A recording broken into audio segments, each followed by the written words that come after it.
तो चलिए शुरू करते हैं। ऑलरेडी आप लोगों ने हमारे 3 एटीट्यूड अटेंड कर चुके हैं। पहला हमारा था पॉजिटिव एटीट्यूड, एंड दूसरा हमारा था बिजनेस एटीट्यूड, एंड तीसरा हमारा था जिसमें आपने सीखे होंगे बिजनेसमैन के 10 पॉइंट कि वो कौन कौन से पॉइंट होते हैं जिस वजह से हम एक बिजनेसमैन बनते हैं। एंड थर्ड हमारा जो एटीट्यूड था वो था हमारा rejection face attitude. Rejection face के अंदर मैंने 10 पॉइंट दिए थे कि वो कौन कौन से ऐसे पॉइंट होते हैं जिस वजह से हमें रिजेक्शन लगती है, हमारे जो प्रोस्पेक्ट आते हैं, हमारे जो पार्टनर्स आते हैं वो हमें मना करके जाते हैं। एंड नेक्स्ट हमारा जो एटीट्यूड आता है वो है हमारा नेवर गिव अप एटीट्यूड। अच्छा, नेवर गिव अप एटीट्यूड का मतलब क्या होता है? नेवर गिव अप का मतलब होता है कि कभी ना हार मानने वाले। कि हम कहते हैं ना कि हमें नेवर मतलब होता है नेवर गिव अप की नेवर मतलब कभी नहीं, गिव अप हमें कभी भी छोड़ के नहीं जाना इस बिजनेस के अंदर। हमेशा डटे रहना है, बने रहना है और करते रहना है। लेकिन आप इस बिजनेस के अंदर सबसे बड़ी चीज पहले कुछ ऐसे कारण आते हैं जिस वजह से लोग इस बिजनेस के अंदर गिव अप कर देते हैं। कुछ ऐसी सिचुएशन आती है जिस सिचुएशन को हैंडल नहीं कर पाते और उस वजह से वो बिजनेस को क्या कर देते हैं, गिव अप कर देते हैं। सबसे पहले कहते हैं ना कि हमें अगर कोई प्रॉब्लम आ रही है, सबसे बड़ी चीज है हमारी प्रॉब्लम। अगर हमें कोई प्रॉब्लम आ रही है, अगर मान के चलते हैं गिव अप करने से पहले पहले हर एक प्रोस्पेक्ट को, हर एक ब्रिज को, कोई प्रमोटर है, कोई मेवन है, तो वो कितना की प्रॉब्लम को फेस नहीं कर पाता, तो उन प्रॉब्लम को फेस करने के बाद बिजनेस को गिव अप कर देते हैं, छोड़ के चले जाते हैं। तो अगर मेरे पास कोई भी प्रॉब्लम आती है तो हमें ना उस प्रॉब्लम को हमेशा 3 तरीके से सीखना चाहिए क्योंकि इस प्रॉब्लम की किसको क्या प्रॉब्लम है ऑलरेडी। तो इसके अंदर 3 पॉइंट आते हैं। पहला हमारा जो पॉइंट आता है वो आता है हमारा फाइंड द प्रॉब्लम। पहला हमारा पॉइंट था फाइंड द प्रॉब्लम।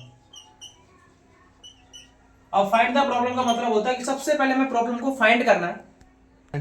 तो जो प्रॉब्लम हमारी होती है पहले सबसे पहले हम उस प्रॉब्लम को क्या करना है, फाइंड द प्रॉब्लम। यानी कि हमें पहले प्रॉब्लम देखनी है कि एक्चुअल में जो प्रॉब्लम है उसको फाइंड करना है कि एक्चुअल में प्रॉब्लम है क्या। अगर मान लो हमें इस बिजनेस के अंदर सबसे बड़ी प्रॉब्लम है कि हमें रेशियो जो हमारा रिजेक्शन का बढ़ता जा रहा है, हमारे जो फ्रेंड है, जो हमारे जो इन्विटेशन का रेशियो नहीं हो पा रहा है, हम ना मनी कलेक्शन नहीं करवा पा रहे हैं। हमें अगर कोई भी प्रॉब्लम आ रही है या फिर हमारी फैमिली रिजेक्शन लग रही है हमें, या फिर कुछ भी हो रहा है, हमारी रैंक अपग्रेड नहीं हो पा रही है, या फिर हमें नॉलेज नहीं मिल पा रही है, हमारी अच्छी इनकम नहीं बन पा रही है, या कुछ भी प्रॉब्लम एक्स वाई जेड हमारे पास अगर कोई भी इस बिजनेस के अंदर प्रॉब्लम आ रही है तो सबसे पहले हमें क्या करना है, फाइंड द प्रॉब्लम। ये उस प्रॉब्लम को पहले देखना है कि एक्चुअली में प्रॉब्लम क्या है। जब प्रॉब्लम को आप देख लेते हो, फाइंड द प्रॉब्लम कर देते हो कि हमारे पास प्रॉब्लम एक्चुअल में क्या है, उस प्रॉब्लम के बाद आपको पता चल चुका है कि प्रॉब्लम हमारे पास क्या है। जब आपके पास प्रॉब्लम पता चल चुकी है कि मेरे पास ये वाली प्रॉब्लम, उसको आपने फाइंड कर लिया। अब दूसरा उसी चीज के अंदर हमारा जो पॉइंट आता है वो आता है हमारा face the problem. Face the problem. अब आप उस प्रॉब्लम को फेस करिए कि चलो मान लीजिए आज हमारे पास इन्विटेशन नहीं आ रही है, आज हम अच्छे से फॉलो अप नहीं ले पाते, आज हमारी टीम के अंदर मनी कलेक्शन नहीं हो पा रही, आज हमारे पार्टनर्स ज्वाइन नहीं हो रहे, हमारी रैंक अपग्रेड नहीं हो रही, या फिर मुझे अच्छा प्रॉफिट नहीं आ रहा, या फिर मेरी ऑफिस के अंदर वैल्यू नहीं है, एंड कुछ भी प्रॉब्लम हो सकती है वो। तो आपको क्या करना है, फेस द प्रॉब्लम। अब आपको उस प्रॉब्लम को क्या करना है, फेस करना है। जब आप उस प्रॉब्लम को फेस कर लोगे तो आप उस सिचुएशन के अंदर अगर वो प्रॉब्लम आपके पास आ रही है तो उस चीज को आप क्या कर सकते हो, हैंडल कर लोगे, क्योंकि आपने प्रॉब्लम को क्या कर लिया, फेस कर लिया। जब आप उस प्रॉब्लम को फेस कर देते हो तो उसी के अंदर आता आपका तीसरा पॉइंट आता है जो आता है आपका फिनिश द प्रॉब्लम। अब आपको उस प्रॉब्लम को क्या कर देनी है, खत्म, फिनिश द प्रॉब्लम। जब आप उस प्रॉब्लम को खत्म कर दोगे तो सिचुएशन ये होगी कि जो आप गिव अप करने वाले थे उस चीज के अंदर आप क्या हो गए, परफेक्ट हो गए। आप उस चीज के अंदर क्या बन गए, मास्टर बन गए। क्यों? क्योंकि आपने सबसे पहले क्या देखा कि प्रॉब्लम हमारे पास ठीक है एक्चुअल में, दूसरी आपने उस प्रॉब्लम को फेस किया, और तीसरा आपने उस प्रॉब्लम को क्या कर दिया, फिनिश कर दिया। क्या कर दिया, फिनिश। जब आप उस प्रॉब्लम को खत्म कर दोगे, चलो मान लीजिए हमारे पास इन्विटेशन नहीं आ रही, हमारे पार्टनर्स ज्वाइन नहीं हो रही, हमारी रैंक अपग्रेड नहीं हो रही, हमारी टीम बिल्ड नहीं हो रही, हमारे प्रोस्पेक्ट आते हैं लेकिन ज्वाइन नहीं करते, फर्स्ट डे आते हैं, सेकंड डे आते हैं, थर्ड डे आते हैं, फोर्थ डे नहीं आते, मतलब यानी फिर कोई भी प्रॉब्लम अगर आपके पास आ रही है तो आपको पहले क्या कर देना है, उस प्रॉब्लम को फाइंड करना है, फेस करना है, उसके बाद फिनिश करना है। अगर आप ये सारी चीजें करते हो तब जाके आपके अंदर क्या आता है, नेवर गिव अप। ये आपका अंदर डालता है कि नेवर का, कि भाई तू कोशिश मत हार। अगर तू एक बार हार गया ना, अगर इन चीजों को अगर आपने देखा तो आप कभी हार नहीं मानेंगे। और सबसे बड़ी चीज होती है कि इन चीजों को देखने के साथ साथ हमें ना एक चीज होनी चाहिए, अपने ऊपर बिलीव।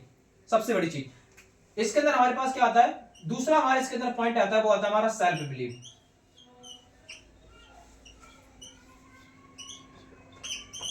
अगर आपको अपने आप पर भरोसा है, अगर आप अपने आप पे भरोसा करते हो, खुद पे अगर आपको भरोसा है, आपको साथ साथ अपने आप पे तो करते ही करते हो, लेकिन अगर आपको कंपनी पे भी भरोसा होना चाहिए, आपको कंपनी बिलीव होना चाहिए, आपको अपने अपलाइन पे भरोसा होना चाहिए, आपको अपने इन्फ्लुएंसर पर भरोसा होना चाहिए, आपको अपने एज पर भरोसा होना चाहिए, आपको अपने बिजनेस पर भरोसा होना चाहिए, आपको अपनी टीम पर भरोसा होना चाहिए, आपको अपनी एजुकेशन पर भरोसा होना चाहिए। ये सारे के सारे बिलीव आते हैं आपके अंदर, ये बिलीव होने चाहिए।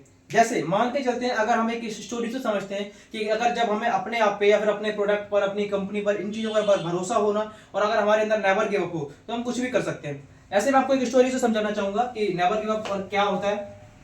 कि एक रेगिस्तान समझते हो आप? रेगिस्तान, एक रेगिस्तान था, बड़ा सा, बहुत बड़ा सा रेगिस्तान था। उस रेगिस्तान के अंदर ना चारों तरफ रेत ही रेत पड़ा हुआ था, रेत रेत रेत, चारों तरफ रेत ही रेत था। तो वहां पे ना एक इंसान भूला भटका क्या कर गया, वहां पहुंचा। अब जब वो इंसान वहां पहुंचा तो उसे ना बहुत तेज प्यास लगी हुई थी। तो जब उसे बहुत तेज प्यास लगी थी तो ऑलरेडी उसे चाहिए क्या, पानी। तो उसे प्यास लगी तो उसे पीना था पानी। और पानी उस रेगिस्तान में उसे दूर दूर तक कहीं दिखाई नहीं दे रहा था। जब उसने थोड़ी थोड़ी दूर देखा तो एक दूर टापू पर एक झोपड़ी बनी हुई थी। जब एक झोपड़ी बनी हुई थी तो उस झोपड़ी के पास पहुंचा और झोपड़ी के पास उसने देखा कि उस झोपड़ी के पास ना एक नल था। तो नल उसने चलाया, पानी नहीं निकला। उसी नल के बगल में एक मटका रखा था। मटका समझते हो आप? गोल सा मटका। उस मटका रखा था, उस मटके के अंदर पानी रखा था। उस मटके के ऊपर जो पानी रखा था, उस जो मटका था उसके अंदर पानी भरा हुआ था ऑलरेडी, और उसके ऊपर एक पत्थर रखा था और पत्थर के नीचे एक पर्ची रखी थी। तो सबसे पहले उसने क्या किया, उस पत्थर को हटाया ऊपर से पानी देखने के लिए। उसके ऊपर एक पर्ची रखी थी। वो जब उसने पर्ची हाथ में ली, उसके बाद पानी चेक करा, पानी है तो प्यास बुझा लेते हैं। लेकिन उसने सोचा कि क्यों ना पहले एक बार मैं इस पर्ची को खोल के देख लेता हूँ कि इस पर्ची पर लिखा क्या है। तो उसने जैसे ही पर्ची उठाई तो पर्ची पर लिखा हुआ था कि इस जो घड़े का जो पानी है, जो मटके का जो पानी है, इस मटके के पानी को आपको नल में डालना है। अगर आप इस मटके के पानी को नल में डालते हो तो फिर नल में से पानी निकलेगा। अगर आप मटके के पानी को नल में डालते हो तो नल में से पानी निकलेगा। तो अब वो पड़ गया असमंजस में। अब वो एकदम डर गया, करूं तो करूं क्या, मैं कैसे करूं, अगर कहीं मैंने इसमें पानी डाल तो दूं, अगर कहीं नहीं निकला तो। अब वो नेगेटिव सोचने लगा कि अगर मैं डाल तो दूं, अगर नहीं निकला तो मैं प्यासा मर जाऊंगा। अब मेरे पास दो ऑप्शन है, उसके पास ऑप्शन दो थे, नेगेटिव सोचता है, पॉजिटिव सोचता है, या तो छोड़ के चला जाता। उसके पास ये भी था कि भाई जो पानी है उसी को पी ले। दूसरा था कि उसको पीने के अलावा ना अगर वो चेक भी कर सकता है। तो उसने कुछ नहीं किया, उसको मटका उठाया और पूरे का पूरा पानी उस नल में डाल दिया। जब उस पानी को नल में डाल दिया तो उसने क्या किया, थोड़ी देर तक वो चलाता रहा, चलाते चलाते चलाते, और थोड़ी देर के बाद फाइनली उसने देखा कि उस नल में से पानी निकलना स्टार्टअप हो गया। और जब उस नल में से पानी निकलना स्टार्टअप हो गया तो थोड़ी देर उसने जब पानी पिया, प्यास बुझाई, मटके को भर के पूरा आराम से पानी पिया, थोड़ी देर वहां बैठा, और थोड़ी देर बैठने के बाद उसने वो पूरा पूरा मटका भर के दोबारा से फिर से रख दिया। मटका रख दिया, मटके के ऊपर पर्ची रख दी और पत्थर रख दिया। लेकिन उसने पर्ची को दोबारा चेंज कर दिया। जो पर्ची उसने लिखी थी उस पर्ची को दोबारा में उसने चेंज कर दिया। अब पहले उस पर्ची पर क्या लिखा हुआ था कि इस नल मटके के पानी को नल में डालोगे तो नल में से पानी निकलेगा। लेकिन अब उसने पर्ची को चेंज कर दिया। पर्ची पर उसने लिख दिया कि भाई साहब आप यकीन करो, आप यकीन मानिए कि अगर आप इस मटके के पानी को नल में डालते हो तो 100% नल में से पानी निकलेगा। आप यकीन करो कि अगर आप इस मटके के पानी को नल में डालते हो तो नल में से पानी निकलेगा, यानी कि आप भरोसा कीजिए। तो इसलिए आपको बता रहा हूं मैं कि जैसे मान लीजिए आज के टाइम पर कोई बंदा इन्फ्लुएंसर है, आज के टाइम पर कोई एस है, कोई कुछ भी एनी कोई भी रैंक पर है, तो आपको वो बताते हैं कि भाई जब अगर मैं बन सकता हूं तो आप भी बन सकते हो। बस आपको अपने ऊपर क्या करना है, सेल्फ बिलीव। आपको अपने ऊपर क्या करना है, भरोसा करना है। अगर आप अपने ऊपर भरोसा करते हो, अगर आप कहते हैं ना कि अगर कोई सी भी प्रॉब्लम आ जाए, बड़ी से बड़ी प्रॉब्लम, बड़ी से बड़ी सिचुएशन अगर आ जाए, उसके टाइम पर भी अगर आप खड़े रहते हो, कोई प्रॉब्लम नहीं आती, तो आप बने रहोगे, डटे रहोगे और जमे रहोगे और बनते भी रहोगे, करते भी रहोगे, कोई भी प्रॉब्लम आपको आने वाली नहीं है। तो पहली बात क्या आप चेक करनी है आपको प्रॉब्लम, दूसरी आती है आपका सेल्फ बिलीव, एंड तीसरा इस बिजनेस के अंदर जो आता है कि अगर आप इस बिजनेस के अंदर बड़े बनना चाहते हो, आप बड़ी से बड़ी टीम खड़ी करना चाहते हो, तो सबसे पहला इनके अंदर आपका जो पॉइंट आता है, इसके अंदर आपका जो पॉइंट आता है, जो हमारा पॉइंट होता है, तीसरा जो हमारा पॉइंट है वो है हमारा नो। नो, नो मतलब नहीं। अगर आपको इस बिजनेस में सबसे ज्यादा जो सुनने को वर्ड मिलता है वो मिलता है क्या, नो। जो इस नो से डर जाता है वो इस बिजनेस में कभी आगे नहीं बढ़ पाता। अगर आप जो कहते हैं जो नो से डर गया वो इस बिजनेस में कभी आगे नहीं बढ़ेगा। जो डर गया वो घर गया, जो डर गया वो घर गया, वो मरा नहीं है, वो घर गया सीधा। अब नो, जो बंदा नो सुनने से डरता है ना वो कभी प्रोस्पेक्टिंग नहीं कर पाता, कभी प्रोस्पेक्ट नहीं कर पाता, वो कभी अपनी नेम लिस्ट नहीं बना पाता, क्योंकि उसे डर लगता है नो सुनने से। भाई सोसाइटी वाले क्या कहेंगे, फियर ऑफ इन्विटेशन का डर, फियर ऑफ कम्युनिकेशन का डर, फियर ऑफ इन्वायरमेंट का डर कि भाई लोग क्या सोचेंगे, मुझे बोलना नहीं आता, इस चीजों का डर उसके अंदर घुसे हुए थे, तो वो बहुत डर जाता है।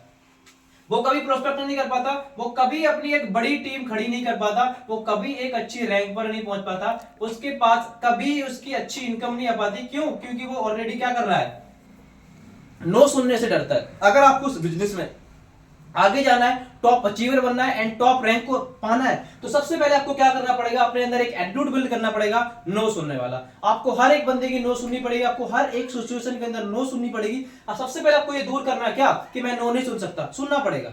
ये बिजनेस का रूल है, या तो कोई हाँ करेगा या तो कोई ना करेगा। सिचुएशन दो ही होती है, या तो हाँ करेगा या तो ना करेगा। ना करेगा तो हमें रोना थोड़ी ना है कि भाई अगर कोई हाँ करेगा तब भी हमें हंसना नहीं है, सिचुएशन के अंदर हमें ढलना है।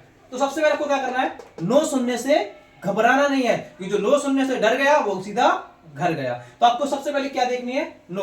अगर आपके प्रोस्पेक्ट आते हैं, आने के बाद मना कर देते हैं भाई मुझे नहीं करना, आप घबरा जाते हो, भाई यार 2 पार्टनर बुलाए थे, सीने दोनों के दोनों चले गए, 3 पार्टनर बुलाए थे, सीने तीनों के तीनों चले गए, 4 पार्टनर बुलाए थे, चारों के चारों चले गए। अगर आप नो सुनने से डर गए तो इसके बाद आपका जो अगला 4 पॉइंट आता है वो उससे भी बड़ा खतरनाक है। आपका इसका जो 4 पॉइंट आता है वो है हमारा टीम। वो हमारा जो 4 पॉइंट आता है वो हमारा है टीम। आप इस बिजनेस में तभी आगे बढ़ सकते हैं जब आपके पास एक अच्छी टीम होगी। आप इस बिजनेस में तभी आगे बढ़ सकते हैं जब आपके पास एक परफेक्ट टीम होगी। आप इस बिजनेस में तभी आगे बढ़ सकते हैं जब आपके पास एक स्मार्ट टीम होगी।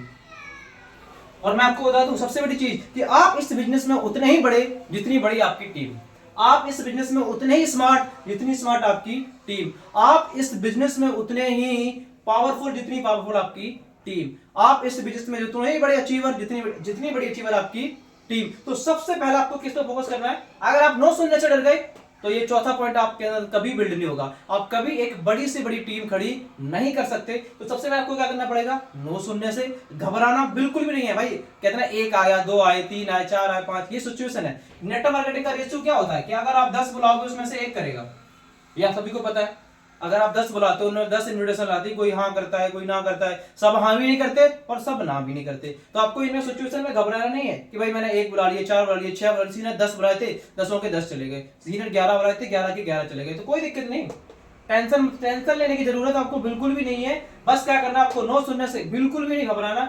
और टीम आपकी तभी बनेगी जब आप क्या करोगे, पहले आपको नो सुनना पड़ेगा, उसके बाद आपकी एक टीम बड़ खड़ी होगी। और टीम खड़ी होने के बाद में जब आपकी एक अच्छी टीम खड़ी हो जाती है तब लोग फिर भी गिव अप कर देते हैं, उनके अंदर गिव अप एटीट्यूड आ जाता है। उसके अंदर क्या आ जाता है, कहते हैं एक सबसे बड़ी चीज यहाँ टीम के साथ साथ हमें क्या लेनी पड़ती है। 5वां हमारा जो पॉइंट आता है वो हमारा रिस्पॉन्सिबिलिटी।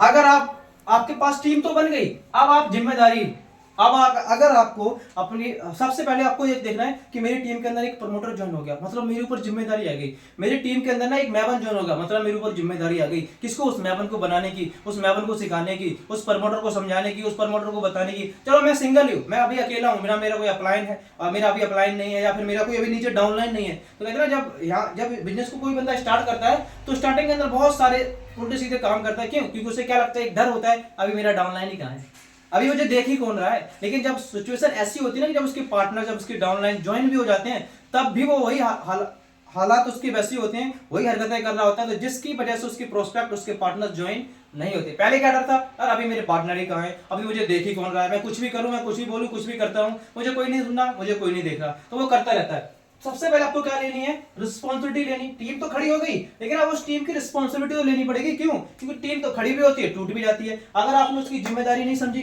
तो क्या होगा, टूट जाएगी। तो आपका एक पार्टनर है, चाहे प्रमोटर हो, चाहे 2 हो, चाहे 3 हो, चाहे 4 की टीम हो, चाहे 5 की टीम हो, आपके पास जितने की भी टीम है, आपको पहले क्या लेनी पड़ेगी, रिस्पॉन्सिबिलिटी। अच्छा, हम एक रिस्पॉन्सिबिलिटी से आपको एक स्टोरी तो समझाते हैं कि अगर मान लीजिए, अगर इस रिस्पॉन्सिबिलिटी कितने अच्छे तरीके से काम करती है आपको मैं दिखाते हैं। एक बार एक गाँव था, अब ये गांव था, आप इस गांव को ध्यान से देखना। ये गांव है,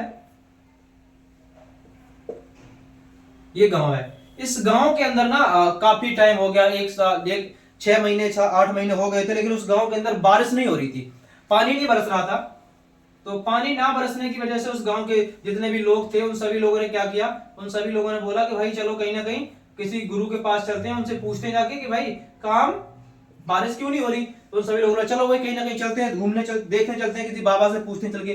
तो फाइनली वो जाके एक बाबा के पास पहुंचे। तो बाबा के पास पहुंचने के बाद उन्होंने क्या किया, उन्होंने बाबा से बोला बाबा जी प्रणाम, बोले क्या दिक्कत है बताइए। चला तो उन्होंने बोला कि बाबा जी दिक्कत ये है कि हमारे गांव में काफी टाइम से बारिश नहीं हो रही है, जिस बारिश की वजह से हमारे गांव में कोई फसल नहीं हो पा रही है और हमारे गांव के पशु पक्षी जानवर और हम सभी के सभी लोगों को बहुत ज्यादा टेंशन हो रही है, बहुत ज्यादा प्रॉब्लम आ रही है, बारिश नहीं हो रही है। तो उन्होंने बोला कि इसका छोटा सा इलाज है। बोला क्या? बस कुछ नहीं करना, आपके गांव के अंदर एक कुआं है, आपके गांव के अंदर एक कुआं है। बोला कि हाँ कुआं तो है। बोला कि उस कुएं के अंदर आप सभी को कुछ नहीं करना, आपके घर में जो भी जानवर हैं, सबके घर में जानवर। बोला हाँ सबके घर में, कोई घर में भैंस है, किसी घर में बकरी है। बोला आप सभी को कुछ नहीं करना, आप सभी को एक लोटा सभी के घर से एक लोटा उस कुएं के अंदर दूध डालना है। जितने भी आप सभी के सभी लोग हो उन सभी के लोगों से बोल दो कि एक घर से एक बंदा, हर एक बंदा कुएं के अंदर क्या डालेगा? दूध डालेगा। और जब कोई एक डालने जाएगा तो दूसरा उसे नहीं देखेगा, जब कोई डालने जाएगा तब उसे कोई दूसरा देखेगा नहीं। तो कोई दिक्कत नहीं। वो गए, सभी लोग पूरे गांव वालों को इकट्ठा किया और पूरे गांव वाले इकट्ठा करने के बाद उन्होंने बोला कि भाई बारिश तो हो जाएगी, लेकिन वैसे एक सिचुएशन है। बोला बताइए सिचुएशन, कोई सी भी सिचुएशन हो हम उस चीज के लिए एग्री है। तो बोला सिचुएशन ऐसी है कि आप सभी लोगों को एक जिम्मेदारी लेनी पड़ेगी। बोले क्या? बोला आप सभी को अपने अपने घर से एक लोटा, आधा लीटर दूध, एक लोटा दूध आपको उस कुएं के अंदर डालना है जो बगल में है। बोला ठीक है कोई दिक्कत नहीं। बोला तो स्टार्ट करते हैं आज से ही, आज यहाँ से स्टार्ट करेंगे और पूरा धीरे धीरे करके एक नंबर से सभी लोग गांव वाले जो पूरे का पूरा सराउंडिंग एरिया है, एक करके सभी लोग क्या करेंगे, गांव कुएं के अंदर दूध डालेंगे। तो कैसे सभी लोगों ने किया? सभी लोगों ने क्या किया? उस कुएं के अंदर दूध डाला। सभी लोग गए, सभी लोगों से बोलते कि भाई पहले तुम जाओ, तुम्हें कोई भी नहीं देखेगा। एक करके सभी लोग पहुंचे। अब सभी लोग जब पहुंचे तो एक गांव के अंदर एक थोड़ी सी बुढ़िया थी, एक जो गांव के अंदर एक बुढ़िया थी, उस बुढ़िया को थोड़ा सा मस्करी सूझी। मस्करी क्या सूझी? उसने क्या कि वो गई, उसने क्या किया, उस लोटे में दूध की जगह पानी भर लिया। पूरे के पूरे लोटे में क्या भर लिया? पानी भर लिया। और सोचा ये उसने कि सभी गांव वालों ने दूध डाल दिया होगा, मैं एक लोटा पानी डाल दूंगी तो क्या हो जाएगा। उसने सोच लिया बुढ़िया ने क्या कि सभी गांव वालों ने, इतने सारे गांव वाले हैं, ये लास्ट का था, लास्ट में जो बुढ़िया का घर पीछे, गांव के पीछे घर आता था, उससे बोला गया। तो उसने क्या किया, लोटा उठाया, उसमें पूरे के पूरे लोटे में पानी भरा और माइंड में सोचा उसने क्या कि सभी गांव वालों ने दूध तो डाल दिया है कुएं में, मैं एक लोटा पानी डाल दूंगी तो क्या हो जाएगा, कुछ होगा नहीं होगा। बोला कोई दिक्कत नहीं, सच में होगा नहीं होगा। तो उसने क्या किया कि उसने एक लोटा क्या डाल दिया, पानी डाल दिया। अब अगले नेक्स्ट डे पूरा दिन खत्म, 24 घंटे के बाद दिन देखा गया, बारिश नहीं हुई। 2 दिन हो गए, 3 दिन हो गए, 4 दिन, 5 दिन, 1 हफ्ता बीत गया, बारिश नहीं हुई। तो सभी लोग बोले बाबा ढूंढी है, बाबा ने झूठ बोल दिया मुझसे, बाबा ने मुझसे ये कर दिया, वो कर दिया, स्कैम कर दिया। तो सभी के सभी लोग कहां भागते भागते फिर से बाबा जी के पास पहुंचे। बोला बाबा जी बोला तुम ढोंगी हो। बोला क्यों, क्या हुआ। बोला तुम ढोंगी हो। बोला तुमने मुझसे झूठ क्यों बोला था। बोला तुमने मुझसे ये बोला था कि अगर सभी लोग उस कुएं के अंदर दूध डालेंगे तो बारिश होने लगेगी। हम सभी लोगों ने दूध डाली लेकिन बारिश फिर भी नहीं हुई। बोला बेटा ऐसा हो ही नहीं सकता कि अगर आप सभी ने दूध डाला हो तो बारिश नहीं हुई हो। बोला मैं सच बोल रहा हूं, हम सभी लोगों ने, सभी पूरे गांव वालों ने, सब लोगों ने उसमें दूध डाला लेकिन बारिश नहीं हुई। बोला मुझे लेके चल। बोला मुझे लेके चल। जब मुझे उन्हें लेके गए तो सभी गांव वालों को इकट्ठा किया और सभी गांव वालों को इकट्ठा करने के बाद बाबा जी ने सबको फाइनली बोला कि आप सभी से हाथ जोड़कर निवेदन है, सच सच बताना कि किस किस बंदे ने उस कुएं के अंदर दूध डाला है। तो सभी लोगों ने बोला कि भाई मैंने डाला, मैंने डाला, मैंने डाला, मैंने डाला। लेकिन उस बुढ़िया को थोड़ी सी लज्जा सी आगे बोला कि बाबा जी, बोले हाँ। बोला मैंने एक लोटा दूध की जगह पानी डाल दिया था, मैंने एक लोटा दूध की जगह पानी डाल दिया था। तो बाबा जी ने पूछा आपने एक लोटा पानी क्यों डाला, जब आपको बोला गया था दूध डालना है तो आपने एक लोटा पानी क्यों डाला। बोला आपके, तो बोला उस बुढ़िया ने बोला कि मैंने ये सोच लिया था कि आप पूरे गांव वालों ने, सभी लोगों ने उसमें दूध डाल दिया होगा, मैं एक लोटा पानी डाल दूंगी तो क्या हो जाएगा। बोला सही बात है, कुछ नहीं हो जाएगा। बोला कि पहले मुझे कुएं के अंदर लेके चलो। तो बाबा जी को कुएं के पास ले गए। तो कुएं में उन्होंने जब झांक के देखा तो उस कुएं के अंदर एक भी बूंद दूध की नहीं थी, एक भी बूंद दूध की नहीं थी। जब एक भी बूंद दूध की दिखाई नहीं दी तो बाबा जी को थोड़ा सा और शक हुआ। बोला और किस किसने पानी डाला था, और किस किसने पानी डाला था। थोड़ी देर बाद दूसरे वाले ने हलराया, बोला बाबा जी हमने भी यही सोचा था कि सभी लोग इसमें दूध डालेंगे, हम लोग हमारे एक लोटा पानी पानी डालने से क्या हो जाएगा। दूसरे ने फिर से हौसला दिया, बोला बाबा जी हमने भी यही सोचा था। ऐसे ऐसे कर करके पूरे गांव ने सबने यही बोल दिया, बोला हमने भी यही सोचा था कि पूरा गांव डालेगा, हमारे एक लोटा दूध डालने से पानी डालने से क्या हो जाएगा। तो उस कुएं के अंदर एक भी बूंद दूध डाला ही नहीं गया। डाला क्या गया था? पानी। तो बारिश कहां से होगी? सभी लोगों ने डाला क्या दूध के कुएं के अंदर? सबके सब पूरे गांव वालों ने मिलकर डाल दिया पानी। ये थी क्या? रिस्पॉन्सिबिलिटी, जिम्मेदारी। क्योंकि उन सभी ने क्या नहीं ली? जिम्मेदारी। इसी वजह से वो लोग क्या हुए? फेल हुए, यानी कि उनकी बारिश नहीं हुई। ऐसे ही बिजनेस के अंदर भी सेम कंडीशन आती है, सेम रूल आता है।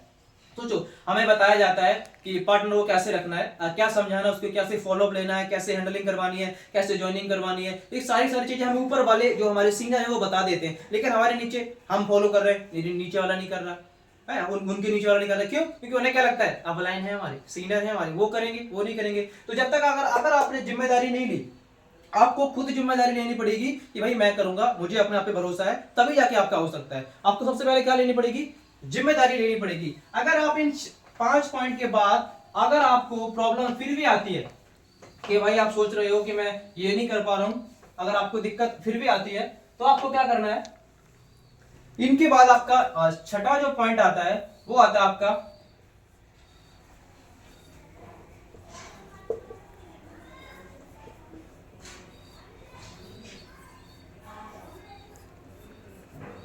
Organising yourself. अब आपको क्या करना है? ऑर्गेनाइजिंग योरसेल्फ का मतलब होता है अब अपने आप को क्या करना है? आपको थोड़ा सा चेंज करना है, बदलना है। क्या करना है?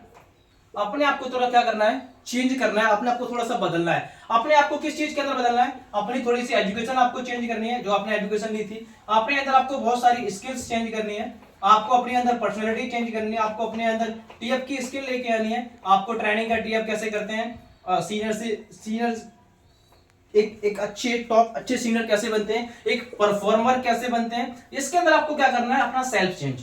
जब आप अपने आप को चेंज कर देते हो, अब ऑर्गेनाइजेशन योरसेल्फ, अगर आपने अपने आप को चेंज किया तब जाके आपका क्या होगा? रिस्पॉन्सिबिलिटी भी आएगी, आपके पास टीम भी बनेगी आपकी। तो इस बिजनेस के अंदर सबसे पहले लोग क्या करते हैं? चांस तो उन्हें मिल जाता है, लेकिन वो अपने आप को चॉइस भी कर लेते हैं, लेकिन कुछ टाइम के बाद वो क्या कर देते हैं? अपने आप को चेंज करना छोड़ देते हैं। सोच लेते हैं क्या इतना तो कर लिया बहुत है, इतना चेंज कर लिया बहुत है। अच्छा, आज आप टॉप बड़े से बड़े स्पीकर को देखते हो, कोई सोनू शर्मा हो गया, हर्षवर्धन जैन, विवेक, मतलब XYZ, कोई से भी बड़े से बड़े स्पीकर है, वो अपने आप को आज भी चेंज करने में लगे हुए हैं। अपने आप को वो आज भी बुक से पढ़ते हैं, वो अपने आप को आज भी किताबें पढ़ते हैं। अपने से जो मेंटोर है, उनका जो गुरु है, बड़े से बड़े टॉप लेवल के जो अचीवर है, उनसे वो सीखते रहते हैं।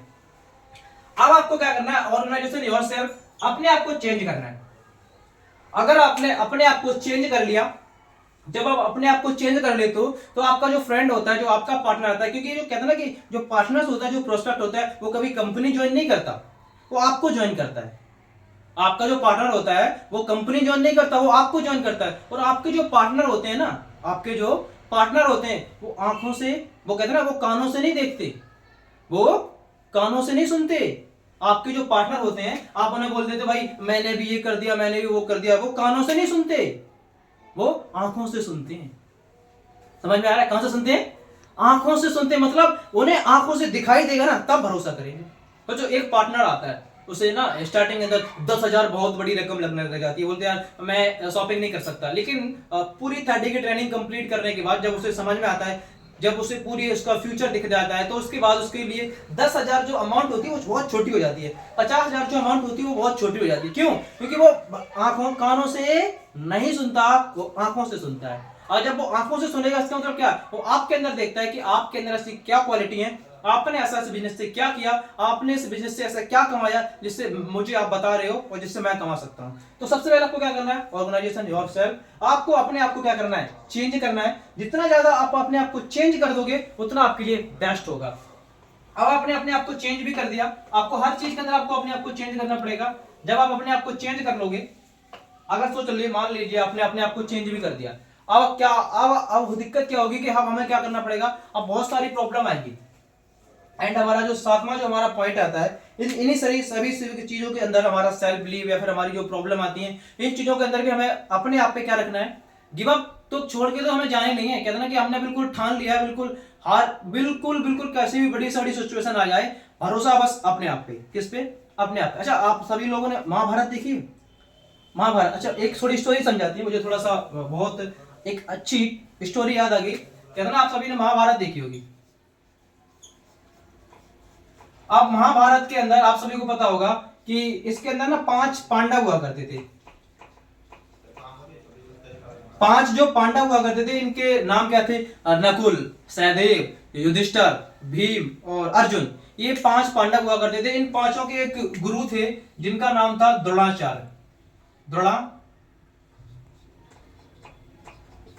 जिनका नाम था द्रोणाचार्य। अब इनके जो गुरु थे वो थे द्रोणाचार्य। अब ये पांचों के पांचों पांडव क्या करते थे? अपने गुरु से क्या करते थे? सीखते थे कि भाई गुरुजी मुझे बताइए धनुर्विद्या कैसे चलाए, धनुष कैसे चलाया जाता है, गधा कैसे चलाया जाता है, तलवार कैसे चलाई जाती है। तो सारे, क्योंकि उस टाइम पे लोग किताबें तो नहीं पढ़ते थे, गुरु से सीखते थे। अब उन्होंने क्या किया, अनुद्राचार्य जी से सीख रहे थे वो। एक बार मैं आपको ये बात बता रहा हूं, एमपी की है ये, मध्य प्रदेश। तो ये पांचों के पांचों सीख रहे थे। अब सीखते सीखते हुआ ये कि अनुद्राचार्य जी को, जो उनके गुरु थे, उनको ये बहुत तेज प्यास लगती है। जब उनको बहुत तेज प्यास लगती है तो जब उन्होंने बोला कि सबसे पहले उन्होंने अर्जुन को बुलाया, बोला अर्जुन आइए आप। और अर्जुन को बुलाने के बाद बोला कि वत्स मुझे प्यास लगी है, मुझे पानी पीना है। अर्जुन से बोला वत्स, क्योंकि अर्जुन को ना बहुत बड़ा धनुर्धर माना जाता है कि वो बहुत बड़े धनुर्धर हैं। अर्जुन से बोला कि वत्स मुझे प्यास लगी है, मुझे पानी पीना है। तो अर्जुन ने बोला गुरुजी आप बताओ पानी कहां से मंगाऊं? गुरुजी आप बताओ पानी कहां से मंगाऊं, कितना पानी पियोगे आप मुझे बताइए कितना पानी चाहिए आपको। तो उन्होंने बोला कितना मांगा, बोला बताओ कहां से मंगाऊं, कितना मंगाऊं, कहां से मंगाऊं, और आप बताओ कहीं से मंगा दूं। तो गुरुजी ने बोला कि भाई तुम साइड में बैठो। उन्होंने क्या कर दिया, अर्जुन को साइड में बिठा दिया। नकुल को बुलाया, नकुल से भी बोला कि भाई वत्स मुझे प्यास लगी है, मुझे पानी पीना है। तो नकुल ने बोला गुरुजी बताओ कहां गधा मारूं, गुरुजी कहां गधा मारूं जो पानी निकाल दूं। तो बोला चाहिए भी मारो तो जवाब, बोला तो आप बताइए। बोला आप बताइए। बोला कि तुम जहां से आओ वहां से निकाल सकते हो। बोला कोई दिक्कत नहीं गुरुजी आप बताइए। गुरुजी बोला कोई दिक्कत नहीं, तो कोई दिक्कत नहीं, तुम भी यहाँ बगल में बैठ जाओ। उनको दोनों को खड़ा कर दिया। उसके बाद सहदेव को बुलाया, उसके बाद नकुल को बुलाया। सहदेव ने बोला बता गुरुजी कहां पे तीर मारूं, ऊपर से पानी निकालूं कि जमीन से पानी निकालूं, आसमान से लेके आऊं, कहां से पानी निकालूं। उन्होंने बोला कोई दिक्कत नहीं, पानी तो कहीं से भी निकालूं। उनको भी बिठा दिया, नकुल, सहदेव, युधिष्ठिर, 4 अर्जुन, चारों को उन्होंने क्या कर दिया, बगल में बिठा दिया, क्योंकि ये लोग बहाना बना रहे थे। उसके बाद एक पागल जिसे हम बोलते हैं आज के टाइम पर, जिस बंदे को बुलाया इसका नाम था भीम। किसे बुलाया? भीम को। भीम को बुलाया और भीम को बुलाने के बाद भीम से बोला कि वत्स मुझे प्यास लगी है, मुझे पानी पीना है। तो भीम ने पूछा कुछ नहीं। भीम ने ये नहीं पूछा कि गधा कहां मारूं, कहां से पानी लाऊं। भीम ने कुछ नहीं किया, उठाया गधा और धरती में मारा और धरती फट गई, फुब्बारा निकल के आ गया। भीम ने उठाया गधा और धरती में मारा और धरती फट गई, फुब्बारा निकल के आ गया और फुब्बारा ऊपर तक गया। और फुब्बारा ऊपर तक जाने के बाद भीम ने गुरुजी से बोला कि गुरुजी पानी पी लीजिए और जी भर के अपनी प्यास बुझा लीजिए। गुरुजी ने पानी पिया, अपनी प्यास बुझाई, और प्यास बुझाने के बाद उन्होंने एक भीम से क्वेश्चन किया।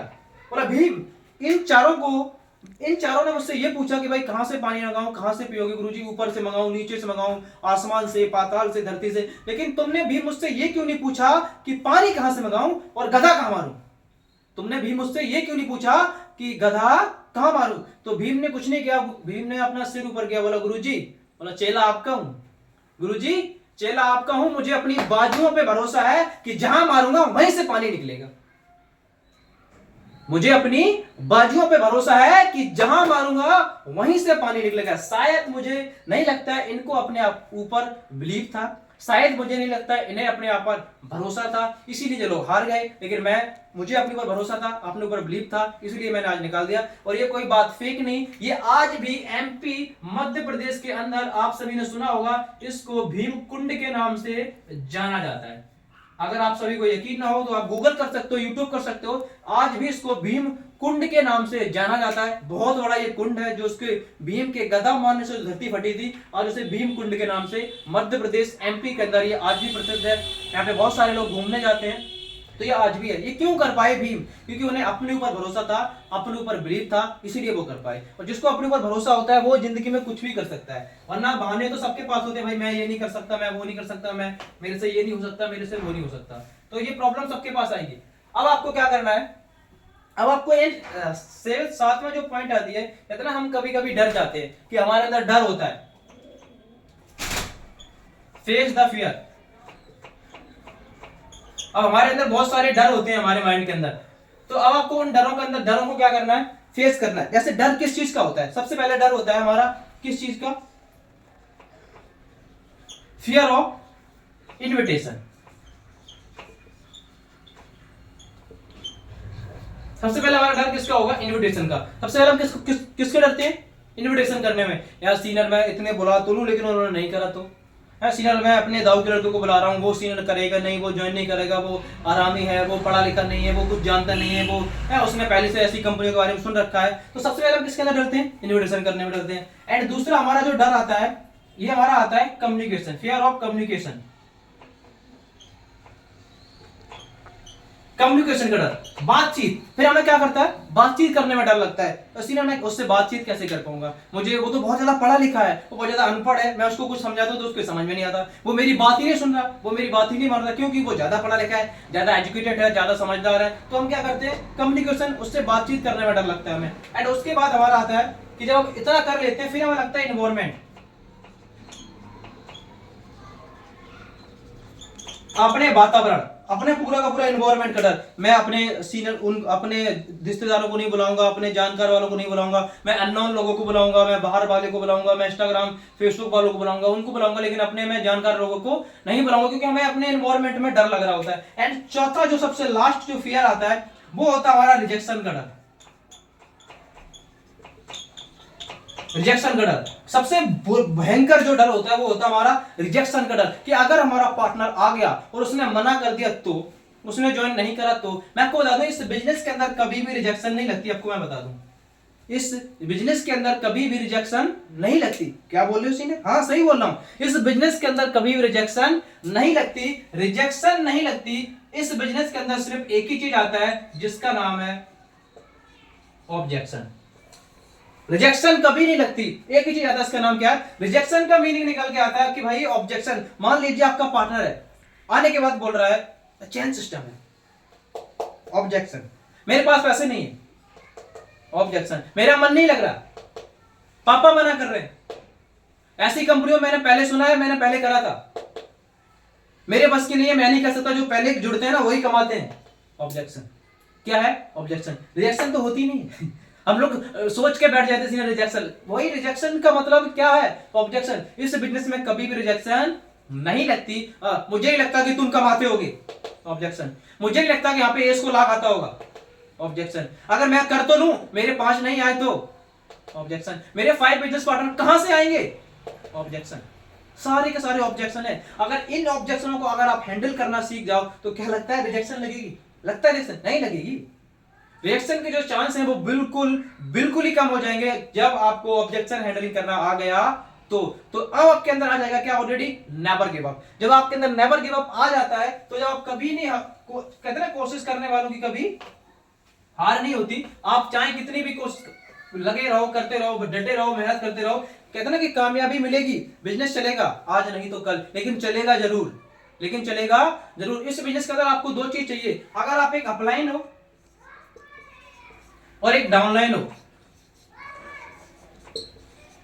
इस बिजनेस में आपको बनने के लिए 2 चीज चाहिए होती है, कहते ना कि अपलाइन का होस्ट,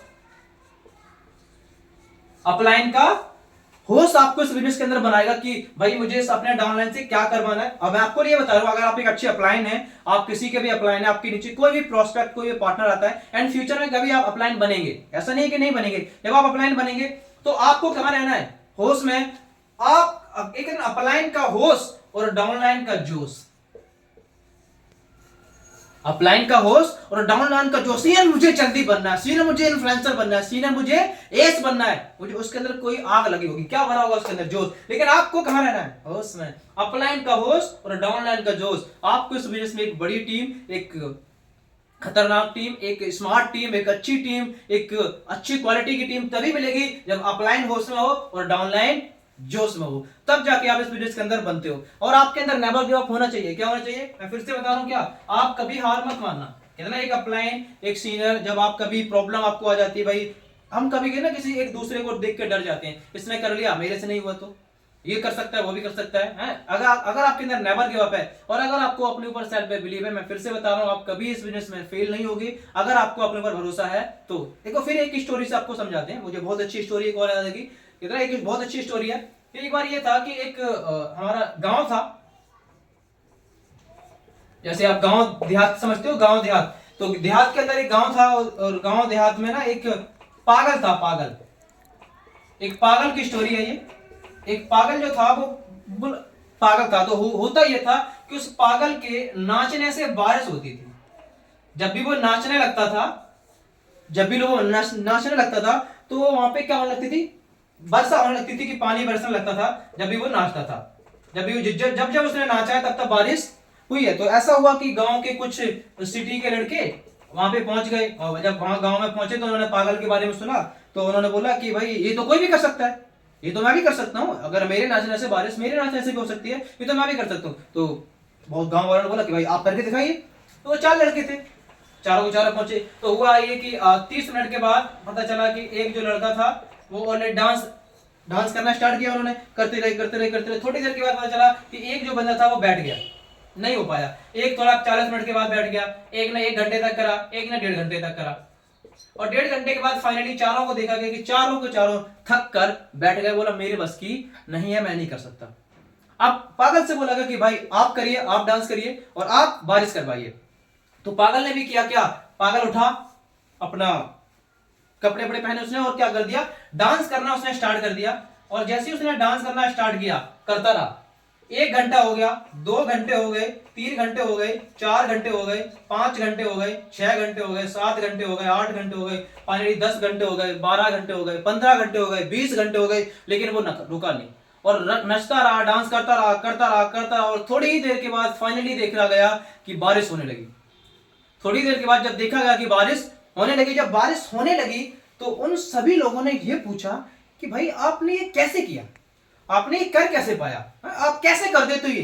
तो उस पागल ने बस 2 बहुत ही बड़ी सीख दी कि हर एक बंदे के लिए, और ये आपके लिए भी है और ये हमारे लिए भी है, हर एक ब्रिज के लिए, हर एक सीनियर के, सबके लिए है ये। उसने 2 ऐसी सीख दी। बोला कि मैं जब भी डांस करता हूं मैं हमेशा 2 बातें याद रखता हूं, मैं हमेशा 2 बातें याद रखता हूं। बोला पहली बात, मुझे अपने ऊपर सेल्फ बिलीव है कि मेरे नाचने से बारिश होगी। किसने बोला क्या, मैं पहली बात हमेशा ये याद रखता हूं, मुझे भरोसा है कि मेरे नाचने से बारिश होगी। ये इस चीज पर मैं बिलीव करता हूं, इस चीज पर मैं भरोसा करता हूं कि मेरे नाचने से बारिश होगी। और दूसरी बात ये है कि मैं तब तक नाचता हूं, तब तक नाचता हूं, जब तक नाचता हूं, जब तक नाचता हूं, जब तक बारिश ना होने लग जाए।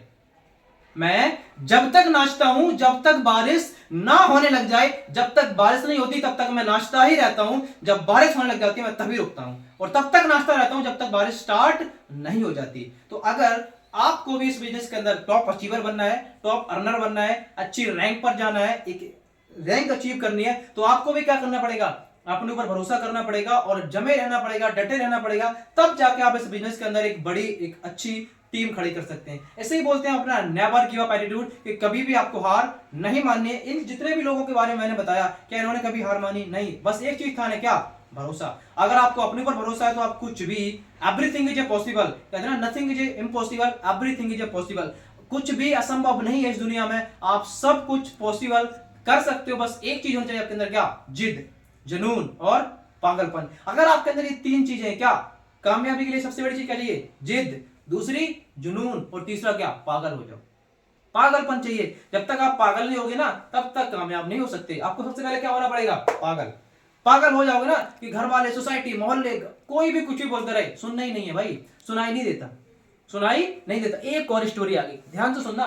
कहता है अगर आप पागल हो गए ना तो पागल से होता क्या है, जब आप पागल हो जाओगे ना तो उसके बाद में लोग आपको क्या बोलेंगे। अच्छा, एक था क्या, एक कुआं था। जब वो एक कुआं था, उस कुएं के अंदर मेढक पड़े थे। क्या पड़े थे, क्या पड़े थे? आप लोग सोच रहे हो इतना सर हमने सुनी है, नहीं सुनी, सुनो ध्यान से। उस कुएं के अंदर क्या पड़े थे, मेढक पड़े हुए थे। तो बहुत सारे मेढक थे, तो उसके अंदर मेढक पड़े हुए थे। तो मेढकों का काम क्या होता है, इधर से उधर, इधर से उधर जाना। तो हुआ ये कि फाइनली क्या हुआ कि कुछ ही टाइम के बाद उसकी किसी ने बाल्टी डाली इस कुएं के अंदर, और बाल्टी में उसने एक मेढक बाहर निकाल लिया। जो कि एक लड़के की माँ थी, जो कि एक लड़का वहां पे था, उसकी वो माँ थी। तो माँ को उठा के वो क्या कर दिया बाहर, और उसकी माँ उस कुएं के ऊपर बाहर खड़ी होकर देख रही थी अपने बच्चे को, और अपने बच्चे को बुला रही थी, ऊपर आजा, ऊपर आजा, ऊपर आजा। तो उस बच्चे ने क्या किया, कोशिश करी ऊपर जाने की, अपनी माँ के पास जाने की, उसने बार बार कोशिश करी, और वो उस कुएं के ऊपर नहीं जा पा रहा था। कोशिश तो कर रहा था लेकिन वो नहीं जा पा रहा था, कोशिश करता रहा, जाता रहा। जैसे उसने कोशिश करी तो नीचे के जो उसके चाचा, दाऊ, भतीजे, भैया, उन सभी लोगों ने उससे क्या बोला, तू नहीं कर सकता, बस की ना है तेरी, इम्पॉसिबल है ये, नहीं हो सकता ये, तू ऊपर नहीं जा सकता, तेरे बस की नहीं है, तू नहीं कर सकता, हमारी पूरी जिंदगी इसी में कट गई, हम नहीं कर पाए, तू कैसे कर लेगा, हमारे पूरे खानदान, पूरे परदादा सब लोग यहीं पर किए और यहीं मर गए सब के सब, तेरे बस की बात नहीं है, नहीं कर पाएगा। वो उसने कुछ नहीं सुना और वो करता रहा, करता रहा, करता रहा, करता रहा, करता रहा, प्रैक्टिस करता रहा। उसके पूरे के पूरे हाथ फूट गए, ब्लड निकलने लगा, मुंह फूट गया, लेकिन वो करता रहा, करता रहा, और फाइनली थोड़ी देर के बाद उसने देखा कि वो एक टॉप अचीवर टॉप पे था और उस कुएं के बाहर पहुंच चुका था। थोड़ी देर के बाद, जब वो इस कुएं के बाहर पहुंच चुका, तो उन सभी नीचे वालों को हैरान रह गए, बोलो ये कैसे कर दिया, ये पॉसिबल कर दिया कैसे। तो उसकी मां से पूछा गया कि आपने अपने बेटे को क्या किया, ये कैसे कर दिया। बोला कैसे कर दिया, बोला कुछ नहीं किया, बोला ये बहरा है, बोला ये बहरा है, ये सुन नहीं सकता, अगर ये सुन लेता तो जहां पे आज तुम हो, जहां पे आज तुम कर रहे हो, जहां पे आज तुम मर रहे हो, जैसे हालात आज तुम्हारे हैं वैसे हमारे बेटे के भी होते, तो क्या बनना पड़ेगा, बहरा बनना पड़ेगा। कोई भी कुछ भी बोलता रहे, सुनना ही नहीं है, टाइम ही नहीं है ड्रीम पे। अभी क्या चल रहा है, फ्यूचर पे बात चल रही है, अभी ड्रीम कर रहे हैं भैया, तुमसे बाद में मिलेंगे, तुमसे बाद में मिलेंगे, जो भी प्रॉब्लम है बाद में कर लेना, लेकिन अभी क्या बनना है, बहरा। कुछ भी बोलते रहे, कोई भी सुनता रहे ना, कोई दिक्कत नहीं, जब तक आप बहरे नहीं बनोगे तब तक आप कामयाब नहीं। इसे बोलते हैं हम नेवर गिव अप एटीट्यूड। अगर आपके अंदर ये आ जाए तो आप इस बिजनेस में कभी भी फेल नहीं हो सकते। आपने इस वीडियो से जो भी कुछ सीखा है, जो भी कुछ समझा है, प्रॉपर इस वीडियो के नोट्स बनाइएगा, और नोट्स बनाने के बाद इन चीजों को अप्लाई कीजिए। तो अगर आप इन चीजों को अप्लाई करते हो तो मुझे लगता है ऐसा कि आप एक अच्छे बिजनेसमैन बन सकते हो, आप एक अच्छी नॉलेज आपको मिल सकती है, और जब आप इतनी सारी चीजों कर लोगे तो मुझे लगता है कि आपका बिजनेस ऑटोमेटिकली चलेगा। तो हमारे न्यू यूट्यूब चैनल को लाइक कीजिए, चैनल को सब्सक्राइब कीजिए, और अच्छे से अच्छे कमेंट कीजिए। आपने इस बिजनेस वीडियो से जो भी कुछ सीखा है, प्लीज इस वीडियो पे कमेंट करके एक बार हमें जरूर बताएं कि आपने इस वीडियो से क्या क्या सीखा है। ओके, आगे के लिए ऑल द बेस्ट।